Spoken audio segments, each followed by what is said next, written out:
What's going on, everybody? I am out here in Puerto Rico, and I just got done watching Doug Pederson's intro press conference. It was about approximately 49 minutes long. I'm trying to give as many takeaways as I can.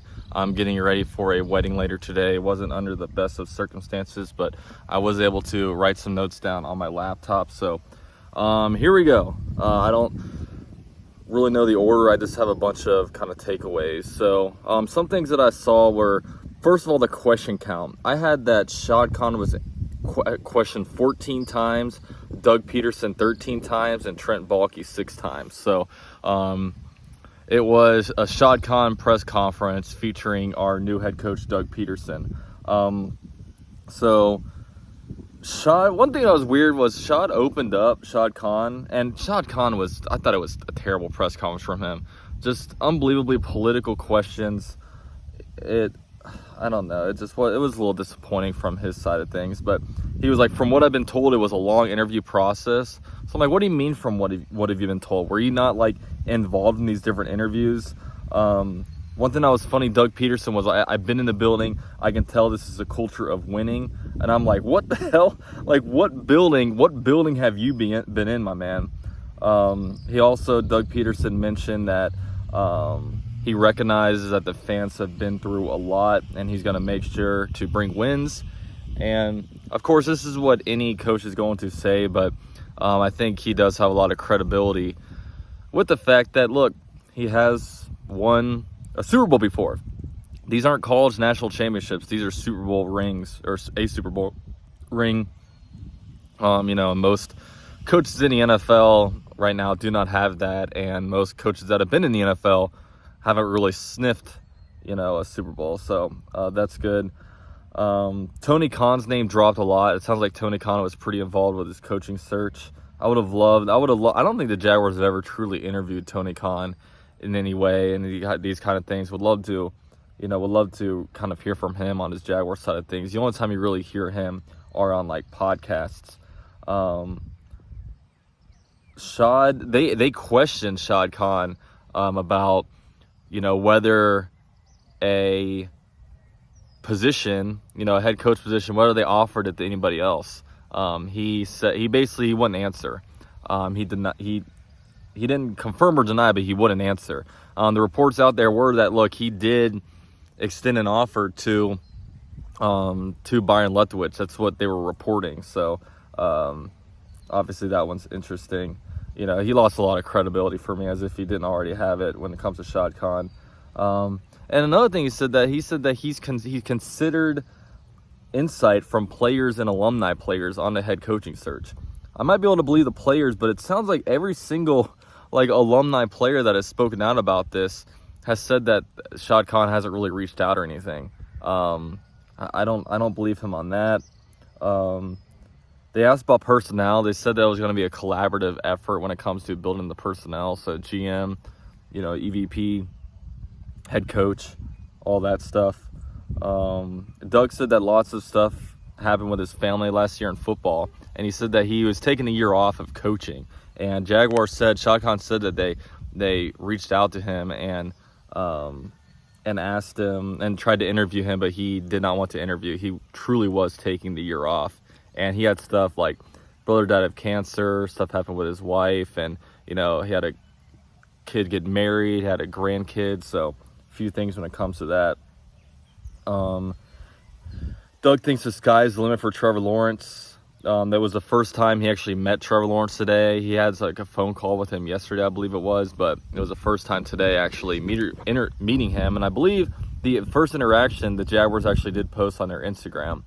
So check out that if you haven't seen it. Trent noted it's been a tough month for him. Shad said because they asked him, did anybody not want to work with Trent? And he said that nobody didn't want to interview. No one said that they would not work with Trent, is what he said. Another, I think it's a lie. I think Shad Khan, there were just lies all throughout this whole entire press conference. Shad said they will be strengthening the organization. And after he said this a few times, he finally did confirm that he has put in a request into the NFL for him to bring on an executive vice president of football operations. So that one has been confirmed, and it's probably going to be Rick Spielman. I think they might have to fulfill the Rooney Rule, and from what it appears to be basically fake interview guys, just so they can kind of complete that obligation. So that did happen. Where was I? Tony Khan was in all the interviews, like I said earlier. Trent said that basically based on Cincinnati, what their success with basically having no overall pick and then a year later into the Super Bowl, he said that this thing can be turned around very quickly. So when it comes to personnel-wise. So hopefully that means that we actually do go out and spend some money and we be aggressive toward actually becoming a winner. One thing about Doug Pederson, he says that he is excited to be able to get the opportunity to make all the coaching decisions. Obviously, this was his flame out over in Philadelphia, where he wasn't able to do that, and things kind of went south. And they basically, GM Howie Roseman and the owner basically shook Pederson's hand, and they all decided that, look, we're gonna end this relationship here. And he was also asked about calling plays, and he said that he does want to call plays. He did do this in what's called Philadelphia, and I know this is important to a lot of people, the calling plays thing, because I know that because when people were looking at interviewing candidates, they were like, no, we don't want this guy, he doesn't call plays. So I know that's important to a lot of people. And if you look at Doug Pederson on the sidelines, it's extremely refreshing comparing what he looks like versus what Urban Meyer looks like, because he's really into it, man. He's got his play sheet out. He's super into the game and makes sure that he's calling everything right, very active in the game, as opposed to Urban Meyer with his hands crossed or his hands on his knees, just looking, defeated. So I think that's good. Trent notes that they have an owner that wants to win, and his efforts show that. Okay, dude, whatever. And Pederson said that he's in a good place with the coaching staff when it comes to, okay, it's February 5th today. It feels like we're getting a late start on it, but he's pretty confident he's going to be able to build up a coaching staff. So I'm sure you're going to see some people get poached from maybe the Eagles, or maybe get poached from Indianapolis, where Frank Reich brought some people over. I think those are a couple of common connections. I don't know if many people are still in Kansas City from when he was over there, but I'd expect him to basically bring in a bunch of guys that he has worked with before. And like I said earlier, Schott said they're going to add an EVP, so we'll see how soon that comes. Trent said that bringing in an executive vice president of football operations will allow him to focus on personnel more. I don't know. He said that, so I don't know what his day-to-day kind of stuff is. I guess hopefully, I don't know. Like I said, none of us want Trent Baalke. None of us are in favor of having him around. But I guess if he's going to be around, it's going to be a true scouting type of role. Doug said that he wants to add a great tight end and a great wide receiver, and I think that's one thing that's probably pretty under talked about. We struggle when it comes to the tight end position. We've never really had great receiving tight ends over here. We've had some good blocking ones, but no great receiving threat. But now, Doug Pederson heavily uses his tight ends, especially when he used Zach Ertz back in the day. So hopefully we can finally bring in a tight end. I think Dan Arnold's a good piece, but I think we need to add somebody that's a little bit more elite than him. And, we're going to start hopefully utilizing that role a lot, because I know to make things easier on your starting quarterback, man, having a really good tight end, that's a very good security blanket. And last note here, Pederson notes how bad the fan base wants to win. And he's also excited about the new facilities. It was obviously a rough year last year, man. And he knows, he mentioned a few times last year was rough.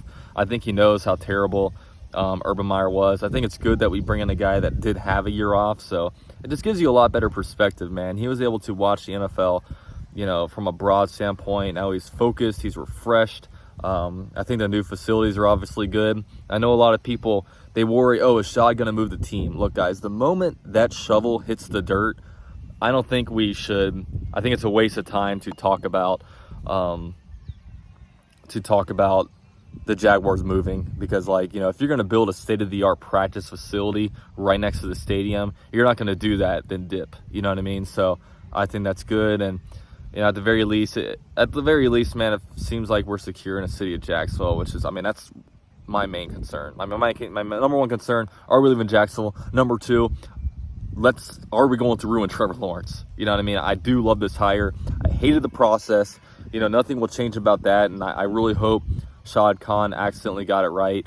It seems like this was really just a lob up to him to nail this coaching hire, because, you know, with what the Jaguars need, I mean, Doug Pederson fits that really, really well. You know what I mean? And this is a hire that's really going to help out, you know, Trevor Lawrence. You bring in a former quarterback. You bring in a guy that, you know, is a quarterback's coach, an offensive coordinator. You know, he's called plays before. You know, he is a true quarterback coach. And, you know, that's what, you know, we didn't need a Matt Eberflus. We didn't need like a defensive guy. You know, that's one reason why we were also high on Byron Leftwich, you know, former quarterback. So, yeah, excited about the hire. I am excited about the future of the Jaguars. So let's go ahead and build this coaching staff. Let's draft the right pieces, man. Let's attack free agency. You know, it's a critical time. All of us are just, we're all very tired of losing, man. Like, the word patient is like the worst word that we want to hear right now. So, yeah. With all that said, I mean, that's all I got right now. I'll give you guys a little perspective of where I'm at right now, up in the mountain portion of Puerto Rico. So, you know, it's pretty cool out here. So, all right, guys, I'll check in with you guys later. Thanks, everyone, for watching the video. Go Jags. I'm out.